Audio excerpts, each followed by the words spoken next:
Hello! Oh, wow, that was really preschool? I'm sorry. Forgive me for that. You've tuned in to Jaina Solo Says. I am Emily/Jaina. Hopefully you are a Nerdables or YouTube person. Otherwise, I don't know how you'd access this video, but anyway. So thank you for tuning in.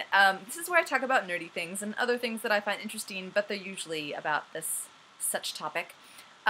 So welcome. We're going to talk about Iron Man and the movie Iron Man 3 today, which I'm so excited to talk about because I love both those things.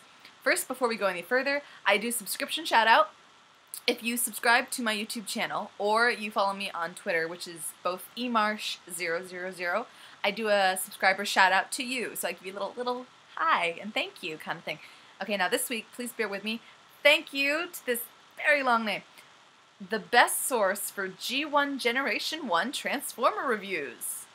Thank you for tuning in. Hope you enjoy these, and that's quite a mouthful, so good for you. Okay, so to business. Iron Man. Now, I'm going to talk about the movie in a second, but before I get to that, let me tell you about something cool you may not even know about. At Disneyland right now, they have this special thing because of the Iron Man 3 movie.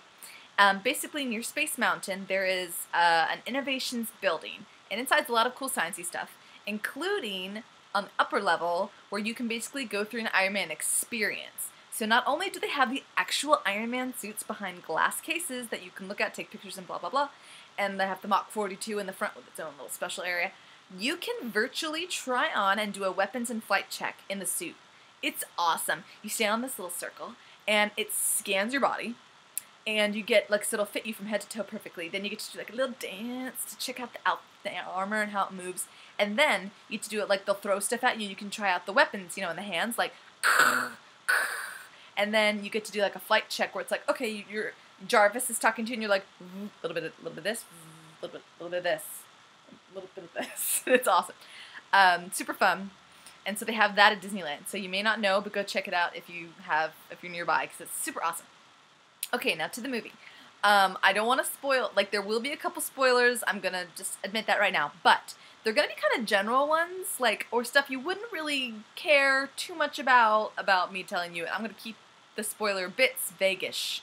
So if you know what I'm talking about, yay. If you don't, it won't really spoil it. But anyway, so in the movie, it takes place right after the Avengers movie, because like I said, they're doing the storytelling in the sense of when the movies come out. So remember in the last Avengers, or if you don't, I will refresh your memory, Tony took the bomb that was going to blow up into the hole in space that the aliens did so that he could explode it so it wouldn't be hurtful, and then he thought he was going to die up there. But he ends up falling back to Earth just in time, and he survives.